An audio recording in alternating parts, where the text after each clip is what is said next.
హరే కృష్ణ. ఇవాళ రోజు 4, 5, 6 శ్లోకాలు. ఎందుకంటే ఈ 4, 5, 6 శ్లోకాలలో ఏమవుతుందంటే మొత్తం రిలవెంట్గా ఒకదాని గురించి మాట్లాడుతుంది. జరిగిన సారాంశం ఏంటి, అది మన లైఫ్కి మనం ఎలా కనెక్ట్ చేసుకుంటే బాగుంటుందో ఈ 4th, 5th, 6th శ్లోకాలు మనం నేర్చుకుందాం. సో దానికి కొంచెం రీక్యాప్ చేసుకుందాం. లాస్ట్ శ్లోకాలో ఏం జరిగింది, మనకి దుర్యోధనుడికి ఉన్న భయాలని తను టీచర్ దగ్గరికి వస్తాడు. మీరు ట్రైన్ చేసిన వాళ్ళు ఉన్నారు ఆపోజిట్లో, వాళ్ళు ఎంత డిసిప్లిన్డ్గా ఉన్నారు అని చెప్పేసి చాలా రకాల తన భయాలన్నీ కాస్త తీసుకొచ్చి టీచర్ ముందు పెట్టాడు.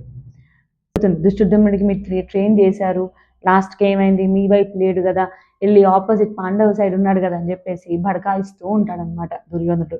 సో మనం కంటిన్యూ చేద్దాము. 4th, 5th and 6th శ్లోక. అత్ర శూర మహేశ్వాస భీమార్జున సమాయుధి యుయుధానో విరాటశ్చ ద్రుపదశ్చ మహారథః దృష్టకేతుశ్చ కేతః కాశీరాజస్య వీర్యః పురుజిత్ కుంతి భోజశ్చ శబాషశ్చ నరాపుంగవః యుధమాన్యుశ్చ విక్రత ఉతమానుజశ్చ వీర్యాన్ సౌభద్ర ద్రౌపదేయశ్చ సవయేవా మహారథః. So in this 4th shloka, I'll just break everything. I'll tell you one by one word. So in this first, it's talk about Atra. Atra is all about here in the army. Atra Shura. Atra Shura is a brave heroes. Atra Shura, ikkada unna ee brave heroes. Atra Shura Mahevasa. It means ikkada unna ఈ brave heroes ఎవరైతే ఉన్నారో great, వీళ్ళందరూ చాలా గొప్పవాళ్ళు. భీమార్జున సమాయుధి అంటే equal to Bhima and Arjuna. అర్జునుడికి భీముడికి సమానంగా ఉన్నవాళ్ళు వీళ్ళందరూ. వ్యూధన విరాటశ్చ. వ్యూధన అండ్ విరాటుడు, the king of Virata and Satyaki. Okay, so these two other kings who are also being part of this great war. Drupadascha Maharatha and King Drupada. And King Drupada and Maharatha is all about great warriors. వీళ్ళందరూ చాలా గొప్ప warriors వీళ్ళందరూ అని ఈ 4th శ్లోక మనకు చెప్తుంది. This 5th and 6th Shloka, this talk about now every king. Kashi king గురించి మాట్లాడుతుంది, కాశీరాజు గురించి, చాలా పవర్ఫుల్. ఇంట్లో ఉన్న వాళ్ళందరూ చాలా బ్రేవ్గా ఉన్న కింగ్స్ అందరూ ఈ కురుక్షేత్ర యుద్ధంలో పార్టిసిపేట్ చేయడానికి వచ్చారు.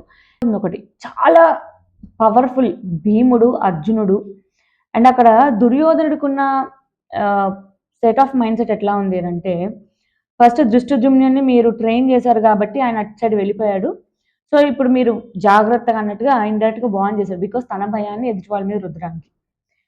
అంటుంటాం కదా, మనకి ఏదో భయం వేస్తే పక్కనోడు మేము వేసేస్తాము అన్నట్టుగా, అలా వేస్తూ స్టార్ట్ చేస్తాడనమాట. వాళ్ళు వచ్చారు, వీళ్ళు ఉన్నారు, వీళ్ళు అది చేస్తున్నారు, వీళ్ళు ఎంత స్ట్రాంగ్గా ఉన్నారు అని చెప్తున్నాడు. కానీ దుర్యోధనుడు ఒక్కటి మాత్రం ఈ దీంట్లో మర్చిపోతుందంటే, కృష్ణుడు ఉన్నాడు అక్కడ అని మర్చిపోతున్నాడు. కృష్ణుడు ప్రామిస్ ఇస్తాడు, నేను ఏ ఆయుధాన్ని పట్టుకోను, నేను జస్ట్ చూస్తూ ఉంటాను అన్నట్టుగా ఇస్తాడు. కాబట్టి తన మైండ్ సెట్లో అదో ఉంది. కానీ ఇక్కడ దుర్యోధనుడు మర్చిపోయిన ఫస్ట్ థింగ్ ఏంటంటే, కృష్ణుడు ఎటువైపు ఉంటే అటే విజయం అన్న ఆ కాన్షియస్నెస్ ఆయనకి లేదు. ఎందుకంటే చెప్పేవాళ్ళు లేరుగా. చెప్పేవాళ్ళు ఉంటే తనకి మేబీ తెలిసేది. తనకి ఫస్ట్ నుంచి కూడా చెప్పి భయం పెట్టేవాళ్ళు లేరు. కాబట్టి he was in to his own face. తప్పు, రైట్, రాంగ్ అని అంటే వినే పరిస్థితి లేవు. సో అందుకని ఈ 4th, 5th, 6th శ్లోక మనకి ఏం చెప్తుందంటే, ఎంత గొప్ప గొప్ప రాజులైనా సరే, ఎంత గొప్ప సైన్యమైనా సరే, ధర్మం వైపు నిలబడ్డం first thing.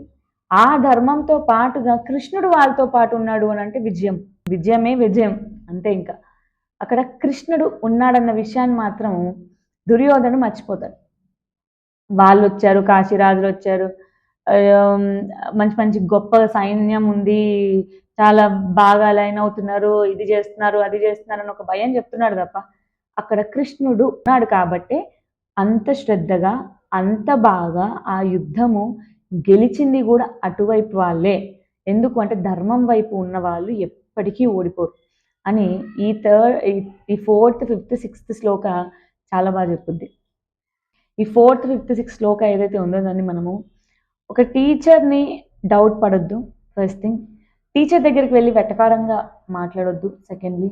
And third is like doubting నువ్వు ఆల్రెడీ భయంతోనే స్టార్ట్ చేసావు. ఈ 3 శ్లోకాలు మనకి లైఫ్‌కి ఎలా రిలవెంట్ చేసుకుంటే బావుంటుందంటే టీమ్ స్ట్రెంగ్త్ అనేది చాలా ముఖ్యం. టీమ్ ఎంత గట్టిగా ఉన్నా, ఏమున్నా ఒక లీడర్‌షిప్ లేకపోతే అది కూడా చాలా కష్టం. అండ్ అక్నాలెడ్జ్‌మెంట్ ఇది చాలా ముఖ్యం. ఎందుకంటే అక్కడ ఒక స్ట్రాంగెస్ట్ లీడర్ ఉన్నారు కాబట్టి ఆ లీడర్‌షిప్ ప్రాపర్‌గా వర్కౌట్ అయింది అని చెప్పింది వింటున్నారు. సో మన లైఫ్‌లో కూడా మనము వి హావ్ టు బిల్డ్ ఆ team with very good values. And unity అనేది చాలా పవర్‌ఫుల్ ఈ శ్లోకాలో. రికగ్నైజేషన్ అంటే ఒకరి స్ట్రెంగ్త్‌ని మనం ఎలా రికగ్నైజ్ చేస్తున్నామో, మల్టిపుల్ స్కిల్స్ ఉండొచ్చు. కానీ ఒక వ్యక్తి దగ్గర ప్రాపర్‌గా లేకపోయినా అన్ని మన దగ్గర సకల కళలున్నా గూడా ధర్మం వైపు మనం లేకపోతే ఖచ్చితంగా కింద పడిపోతాం అనడానికి ఈ ఫోర్త్, ఫిఫ్త్ శ్లోకాస్ మనకి చాలా ఎగ్జాంపుల్స్ అనమాట. మల్టీ టాస్కింగ్ చేస్తాము. మనం చాలా నేర్చుకున్నాను. నాకదొచ్చు, ఇదొచ్చు. కానీ ధర్మం వైపు లేకుండా, ఆయన తోడివ్వకుండా కష్టం. కృష్ణుడి తోడు లేనిది మాత్రం చాలా కష్టం. సో ధర్మం is what first priority of our life towards our karma, the work what we will be doing and what we have to do in our life. So these all shlokas, this Bhagavad Gita is all talk, which almost talks about life and what mistakes we'll do in our life and how we have to correct them in right way, connecting with dharma. You know ఒక్కొక్క చదువుతూ, చదువుతూ, వింటూ, వింటూ, చెప్తూ ఉంటే చాలా బాగా అనిపిస్తది. భలే ఉన్నాయి గదా! అని. అందుకే షేర్ చేస్తున్నాను. రోజు ఒక పేపర్ భగవద్గీత చదవండి. లైఫ్‌లో ఉన్న ఈ మెస్సీ థింగ్స్ మైండ్‌లో ఏవైతే ఉన్నాయో అన్నీ పోతాయి. హరే కృష్ణ. జై హింద్. జై భారత్. వి ఆల్ వసుదేవ కుటుంబకం. We all together. We are Bharat మాతాస్ daughters, sons, everybody. And we have to follow that dharma and let's follow our karma together. Hare Krishna.